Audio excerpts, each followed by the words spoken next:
Oh, mate, can I get 2 Guinnesses, please? Yeah. Rich, Ron, the Richardsons were unexpectedly engaged, so we're going to look after you. What is that? Rolling pin? What are you going to do with that? You going to bake me a cake?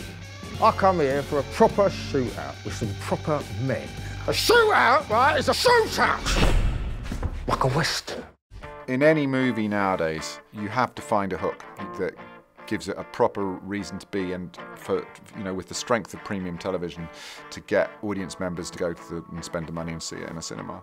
So while we were working on the script, as we said, who do you imagine is playing the brothers, basically, and all sorts of names came up, but Tom Hardy's name kept on coming up as being one of them. It was like a unanimous feeling that the actor of his generation is Tom Hardy. So we had dinner, and he was talking about the characters, and I hadn't said I want you to play Reggie or I want you to play Ron. I just had asked him to read the script. And as he was talking about both brothers, I started to think he could maybe pull it off and play both of these guys. Yeah, we can handle it.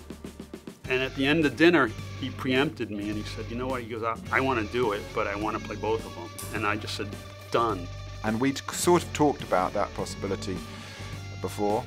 And for me, that was like a light bulb. Yeah, if we can get this one actor to play both of these parts, then that's going to be a big hook for people to go and see this movie. We'd rehearse it until we had it nailed, and then we would record Ron.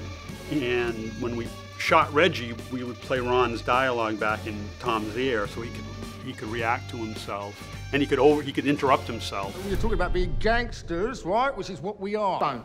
You know, one of these days, Ron Kray, your miserable life will swallow you whole. Yeah, well, you should know all about that, should you, love? Because your mum did palm us off with the damaged goods, didn't she? Very damaged, aren't you? Get in the car. Don't you ever speak to Francis like that again. That's right. Francis' blood is thicker than water.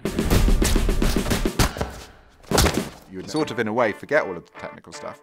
That's just process, and it's a very difficult process, but it is only process. As if the actor hadn't been able to pull off being 2 completely different people, then it wouldn't have worked. You do actually genuinely forget it's the same person playing the roles. He gives his life to the film. He gives his life to the characters.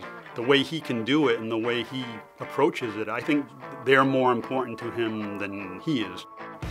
He inhabits these guys and thinks about him all the time, and what he gets back is this incredible performance. It's unbelievable, like the transformation is ridiculous, to the point that when he's doing a scene as Reggie, I'm just like so comfortable and happy, and as soon as he comes in as Ron, I mean after 3 months even, it's always a bit like, oh I don't like Ron very much. I was actually quite scared of Ron, Tom as Ron, because, you know, I wasn't quite sure how far he was going and if he was going to actually, you know, kick off. Reggie is not here now!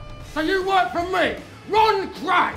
I think we were all kind of awestruck by his ability to do that and change characters so swiftly and so intelligently and with such professionalism. I mean, it was absolutely outstanding.